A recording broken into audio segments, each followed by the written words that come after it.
It's time for some glitches in Link's Awakening on the Nintendo Switch.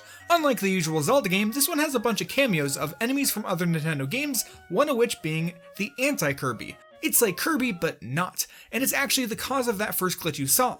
Whenever an anti-Kirby inhales our little hero, Link will start spinning out of control and get Majin Buu'd. Instead, if you enter this room in the Eagle Tower from the south, with the wall in place, you can bait the anti-Kirby into using his inhale on you and then immediately leave the room. Once that's done, congratulations! You will now spin whenever you stand still. It will last through loading zones and teleporting, but not through reloading a save. Until then, you can just have fun with it. Another useless glitch can be found in the fishing minigame, which Flockjur ran into while trying to retrieve the empty bottle from the pond. You see, whenever a fish or bottle attaches from Link's fishing line, the line immediately reels in, ready for another cast. Also, when reeling in the bottle, nearby fish will get jealous and knock it off. Well, by pure chance, his line connected to the bottle at the same time as the nearby fish ran into it, causing the bottle to get teleported right up to Link. That's pretty neat, but I don't think that counts. Also, I don't know where else to put this, but a shovel is nice. You could be a knight, it lets you dig holes in the ground and all that. You could also dig on this part of this specific tree for some reason. Okay, this has all been pretty useless so far, so let's look at something that you can use in your own playthrough of the game. As you've no doubt noticed, this game is 3-dimensional, but you're locked into moving in 8 different directions, except when you're not. As I will show soon enough, Link's Awakening is a 3D platformer. When moving, you have just those 8 directions, but while jumping using the rock's feather, you can tap the analog stick to skew Link's angle however you want. This can be used in certain places in the game, like here in Dungeon 5, to skip needing a small key by simply hookshotting across the gap. It's also very useful on your first visit here. You can skew your angle, shoot a bomb arrow by tapping both weapon buttons at the same time, and just barely hit the crystal, which lets you retrieve the mirror shield early. It can be used in other places, but I'll let you figure those out for yourself. Now, let me give you an example of this game being a platformer, using these slopes found in one of the caves in Tall Heights. Usually when you see these slopes you might think, ah man, now I gotta go find some stairs. Don't do that, simply face Link towards the corner of the slope and walk into it. This isn't super precise, but it does require some careful use of the analog stick since this game doesn't let you use the directional pad for some reason. Anyways, keep in mind that this trick known as seam walking doesn't work everywhere, it really just works in a couple of caves, but there you go. Now, every good glitch video needs a reference, so here's this one. Get your health low and game end yourself on the way down the waterfall but before landing. Now, Link is dead, but also sorta not. I mean, could a dead person shell out 100 rupees to play the raft minigame again? It turns out, yeah, they can, because as soon as you get control of Link, he's gone. As it happens, that's not the only way to avoid death. As Digby the dog showed off on Twitter, if you shield and slash your sword, Link is exposed for a brief moment. If you time this so that you take damage in that brief window, you can actually get Link to lose health but not die, at least until you let go of shield, essentially making him a zombie. Much like a zombie, while dead if you eat a heart, you'll be totally fine. Unlike a zombie, you can still use certain items that you have equipped, and for whatever reason you can repeatedly jump without any problems. Just note that if you walk through a loading zone, you'll die. Also, if you teleport, you'll die, but in a different location. Now, going back to the raft minigame, here is something neat. On the lower western side of the rapids, there's this chunk of land. If you rub the raft against it and time a jump just so, the raft will become stuck in place and Link will be falling in place. You could either hookshot away and fall off the raft, or allow the game to respawn you on the last solid bit of ground you touch, which for me was this island. The rapids have no effect on Link while swimming, so if you want, you can backtrack and easily collect those items located on the other islands. Also, if you're curious, while swimming around like this, you cannot go over the waterfall like normal, as there is just an invisible barrier there holding Link back. You'll need to either warp out, or reload a save. Onwards, there's a glitch I'd like to share which, as far as I'm aware, was found by the boys over at GameXplain. As is explained in their video, if you hold down the button for the Pegasus boots just after exiting conversation with certain NPCs, Link will get locked into a standing animation until you either let go of the button, take damage, or do basically anything other than walk. In their video, they show off how it seems to only work with this rabbit in the Animal Village as well as Madame Meow Meow and Chow Chow in Mabe Village. No explanation was given as to why this works, and it's gonna stay that way, because I'm not sure either, but I did find one other NPC with which this glitch works. That other NPC I found was Mamasha, also in Mabe Village. And one last thing, GameXplain titled their video Ghost Link, Bizarre Floating Glitch in Zelda Link's Awakening, which isn't technically an incorrect description of this sliding glitch, but if you watch to the end of the video, you'll find that this game has many spookier glitches to offer. Another mechanic you might overlook is the medicine given to Link by Tracy. Her secret medicine can be purchased for varying prices, and upon death, Link will be revived on the spot, much like how bottled fairies work in most Zelda games. An interesting use of this mechanic was found by YouTube user Goat. As demonstrated in his clip, if you jump just before a bomb explodes, you can take damage and die on a ledge and then revive thanks to the aforementioned medicine. This trick, which can be called Tracy boosting, allows you to reach certain spots where a normal jump just doesn't cut it. Of course, the speedrunning community ran with this. Like, for example, signs and donut blocks are slightly higher than that first ledge, so a normal Tracy boost isn't enough. Tuval found that if you move a fox into place and aggro it with a slash just before performing the Tracy boost, the fox will try to attack Link as he dies, pushing his lifeless corpse up just enough to get on top of the sign. This works because foxes are one of the few things in this game that keep moving after Link dies. Taking it a step further, Kincaid found that if you painstakingly lead a fox all the way to the angular keyhole, it can help you Tracy boost onto the keyhole. Once that was confirmed as being possible, everyone immediately scrambled to try it themselves, and Samurai Man got the Tracy boost live on his stream with a file where the waterfall is still blocking the dungeon's entrance, confirming that it's actually possible to skip collecting the angular key altogether. And Tracy boosting is also key in performing something called Villa Skip. First, a bit of context. Richard's Villa is the house that you must go through to enter the field containing the slime key. In order to appease Richard and gain access to his magical field, you must retrieve all the golden leaves from Koholint Castle, or you can use Tracy boosting to get onto the rock and enter the field, which skips needing to visit Koholint Castle altogether, which of course saves a good amount of time in a speedrun. That said, you can also perform an odd trick with the slime key.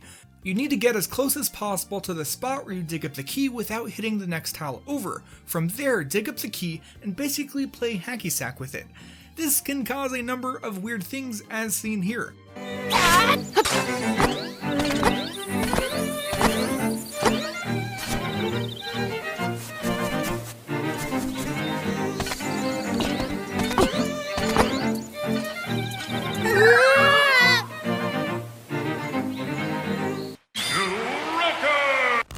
And interesting side effect of Villa Skip is that you no longer need to turn in Bow Wow, which means that he can join Link and Marin when they go on their little date.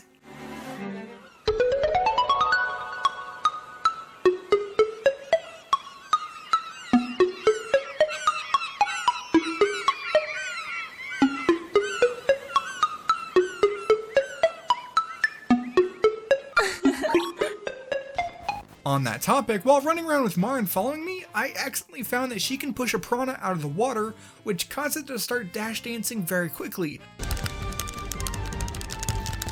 Moving on, bombs are multifunctional tools. Not only can they destroy secret walls, propel Link's corpse places, they can also destroy any chance of beating the final boss. Warning, here are some minor spoilers for this remake of a 26-year-old game, but the final boss takes place deep within the windfish's oddly moist egg. It's there that you end up facing off against a shadow creature that morphs into many different forms. In its first phase, it takes the shape of a blob that must be doused with Link's magical pocket sand. 3 hits and it'll return to the upper center of the room and take the shape of Aghanim. If you drop a bomb roughly where he tries to go while submerged into the floor, it'll just sort of go sliding off to the side. That actually ruins the boss fight, as it'll just get stuck as an untouchable shadow on the floor until you reload a save or teleport out. Bombs, as useful as they are, can also just sometimes not work. I don't know why, but sometimes if a bomb gets nudged while on the floor, just after being placed, its fuse will never actually tick down and thus not explode.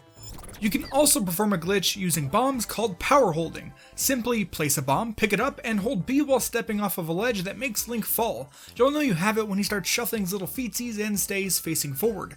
Now, the next time something like, for example, a crow touches the bomb, it'll take damage. You see, while power holding, it's as if Link is always attacking, but he's holding the hitbox over his head. It's not too different from the infinite sword glitch from the N64 Zelda games. This is very handy when facing off against the boss of Eagle Tower, Evil Eagle. It's here they could use a bomb, start power holding off the ledge, and then damage boost from the spikes onto the ladder, and do damage. Just look at those moves. I'm gonna be doing this. If you get hit, it's your own fault. Now, it's worth noting that power holding isn't just limited to bombs, though they are very convenient. It works with any object that you can hold, like, for example, this piece of grass. You can even take a cuckoo, mispronounce his name, power hold it, and then use it to attack another cuckoo. I use the birds to destroy the birds. The day after the game came out, Toadswoot found that if you place a bomb at the top of a ladder and jump just as it explodes, you can clip right through the floor. It's not just limited to bombs though, as ladder clipping can also be done using the boulders that drop near Mount Tamaranch. There is another way to perform ladder clipping without damaging yourself, but first, let me introduce you to a very special bird. This rooster is resurrected from the grave underneath Mape Village, and he accompanies Link all the way to the 7th dungeon. Since he really doesn't have a name, I put it to a poll, and without any context, my viewers decided he should be named Dinnerbone. Turns out Dinnerbone is a surprisingly accurate name, as much like the Easter egg in Minecraft, this boy is a bit weird. He's also instrumental to a number of really neat glitches. First off, you need to find a set of stairs with 5 or more steps. Throw the rooster to the top of the stairs from the bottom, run up, slash to the left somewhere around the 2nd step, pick up the bird, and if you did the mystical ritual correctly, you'll sink right through the ground. I don't know why that works, but it does. More importantly, we can use the rooster to clip into ladders. Here's how. First, we'll place Dinnerbone right up against the top of the ladder.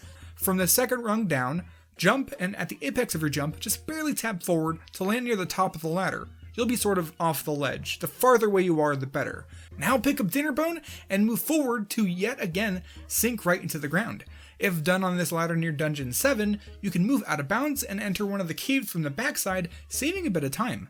And if you do this on the ladder on Mount Tamaranch, you can navigate across the mountains that are usually in the background. If you're curious, this is where I recorded that clip I shared as a GIF on my community tab. Usually, whenever you get into a spot where Link is continually falling, he'll quickly respawn at the last piece of flat ground he was on, but here he just kept falling forever, or at least until I restarted the game. It's worth noting that if you want to get back in bounds, you can perform a Pegasus dash jump over onto the staircase, or even a more precise jump to get in bounds as seen here, which is handy because it lets you avoid the waterfall that normally blocks your path, which would still be there if you did the previously mentioned angular key skip. I am really bad at making run-on sentences. Anyways, exploring into bounds is just for fun, though if you save and reload, things can get weird. Either way, enjoy!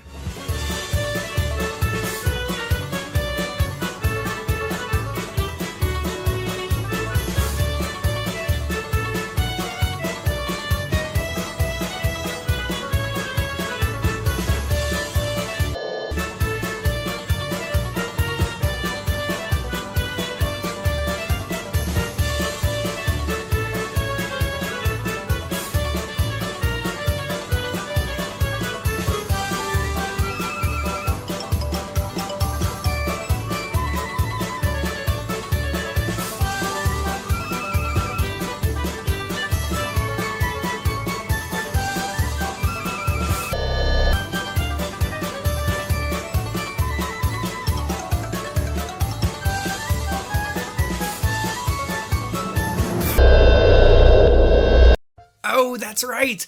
We can also use Dinnerbone and a ladder to climb into the air. It's a very similar setup as before, getting the rooster at the edge of the ladder, jumping and landing just on the edge of it, but what changes is the input of your analog stick. You'll want to tap forward ever so slightly, and you'll see Link and the camera sort of go down. If you then hold up at the right moment, Link will begin climbing the ladder into the air. It's a bit hard to describe the timing, but with a bit of practice, you can get it fairly reliably. So while the height you get is limited, it's still useful in certain situations, like here, where you can navigate onto the wall and walk around until you reach the mermaid statue. The game doesn't like Link being out of bounds, so it accidentally lets you clip right through the statue to access the magnifying glass early without ever having to do the trading sequence. Not as useful, you can flutter south from the Egg Mountain ladder and land on this patch of trees. From there we can run across the trees because they all have solid collision, even letting us jump across small gaps, and fun fact, the undead trees, very spooky, have the exact same hitbox. Anyways, knowing this, we can continue across the trees all the way to Mabe Village and even on into the spooky forest. Neato.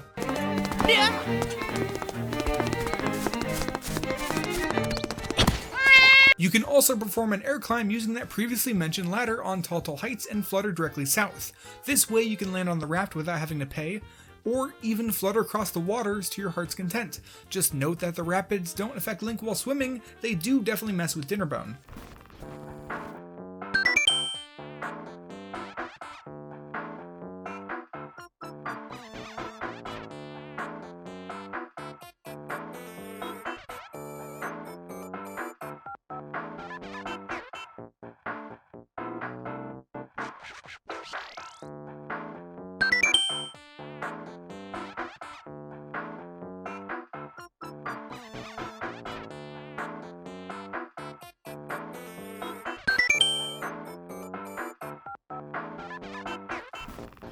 As we approach the end of the video, there's two final glitches we'll look at that were developed at the same time as I was putting this video together. As such, neither have been fully explored or understood yet, but I'll do my best to tell you what I know.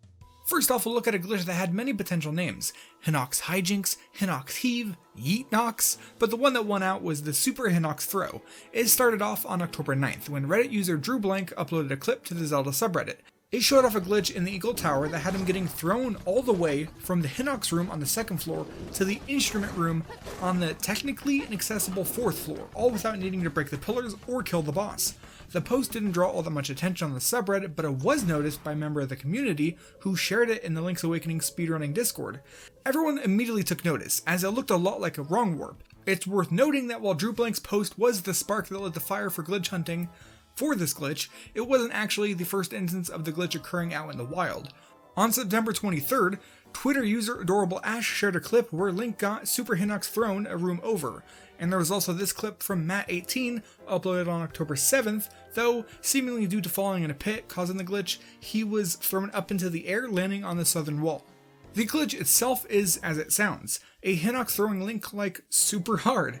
It seems like it's caused by two things happening at roughly the same time: Link becoming invulnerable by taking damage, and the Hinox grabbing Link. In the first two clips it was caused by a fireball hitting Link, and that is what was initially tested. However, it turns out that any damage source can work, as you can use bomb arrows to make it more reliable. It's been a bit over a week at the time of writing the script since the glitch was initially found. At this time, a reliable method for using the Super Hinox throw to reach the instrument room for Dungeon 7 hasn't been found, but that's not for lack of trying. It's just painfully precise to pull off, as it requires specific timing to trigger the glitch, as well as the correct positioning, which so far seems very precise. That said, while Dungeon 7 hasn't been cracked, Dungeon 8 also has a Hinox in it, and thanks to both Six Paths Panda and Samurai Man, a reliable setup was found to go straight from the Hinox room to the instrument room, just like that. As Vesper explains in a wonderful setup tutorial that I'll link in the description, this instance of the glitch lets you skip the majority of Dungeon 8, including the Magic Rod and boss, which roughly saves over 5 minutes in a proper speedrun. It's a really cool glitch, and it'll be interesting to see if this glitch opens the door to even crazier stuff in the future. That could also be said for this last glitch, which, much like the Super Hinox throw, requires some explaining. It started off in Adamo's Twitch stream on October 9th. I tuned in watching Adam attempting to recreate the Super Hinox throw glitch when another viewer named Ultimate Light said that he knows a glitch that lets Link become invisible. He claimed that he reproduced it multiple times with a boomerang by falling into the lava and killing the cue ball mini-boss in Dungeon 8 at the same time. He didn't have a clip of the glitch in action, just a screenshot. I wrote a note for myself to look into this, but immediately forgot. On October 13th, after Adamo brought it up again in the Discord, I decided it was time to recreate it myself. I mean, a glitch that lets you turn invisible? That'd make for some primo glitch content, especially during Spooktober. Cue Ball is the mini-boss in Dungeon 8, which means that I can't exactly go back and re-fight him on a completed save, but you do get his tile after completing the dungeon for use in Dompe's Chamber Dungeon Builder, so that's where I tested the glitch. I used the boomerang like he mentioned, which kills Cue Ball in 11 hits, so after the 10th hit, I stood right on the edge, I got ready to throw it, and I failed the timing, more than once. After a few tries, I got it down, throwing the boomerang and walking forward at the same time so that Link is in the middle of drowning in lava when the mini-boss is defeated. With that done, when the doors unlock and we regain control of Link, he's nowhere to be seen. He is invisible, but as I quickly realized, this goes beyond simply not being able to be seen on screen. He's still there, and you can even see the stripes of his sword. Once I knew that I can get the glitch reliably, I set up my chamber dungeon to have the Hinox mini-boss a room away. Because, hey, maybe this lets you do the Super Hinox throw reliably, who knows. What I didn't expect is that upon entering the Hinox room, nothing happened. To be more precise, his grab just didn't work. Not just that, but I couldn't hit the Hinox with my sword. This is very weird, and I was of course sharing my findings with the rest of the people in the Link's Awakening Discord. They also thought this was weird, and it was quickly discovered that the glitch doesn't just make Link invisible, it makes him immune to damage.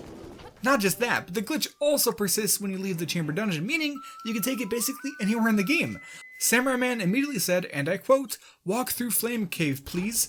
If you don't know, the Flame Cave is this cave that blocks your path with a stream of fire, requiring the Mirror Shield to pass. It's the only thing stopping an aspiring glitcher from reaching Dungeon 8 before Dungeon 7. Within minutes, Adamo tried it, and by George, it actually worked. Flame skip is real.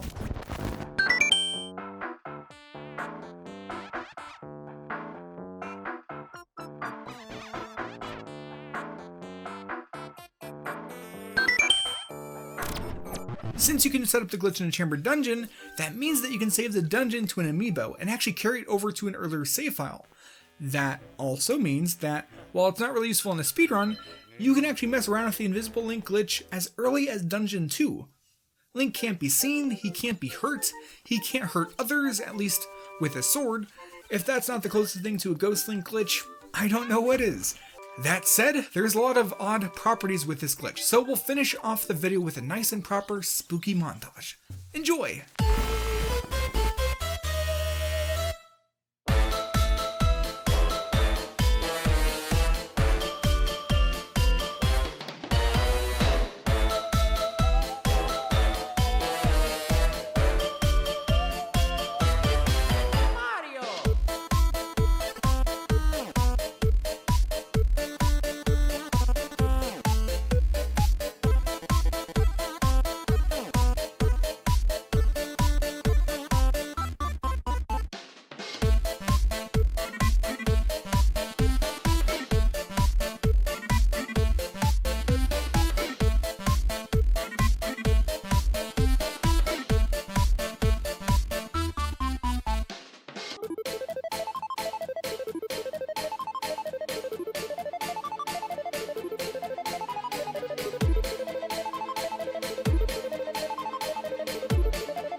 It always seems like these Zelda glitch videos end up being way bigger than I expected. Thank you so much for watching. I hope you enjoyed. If you did, make sure to subscribe and all that jazz. Big thanks to my channel members for being awesome and supporting the channel. And special thanks to Christy Huntress for being a super fan. That's about it for this one. I'll see you in the next video.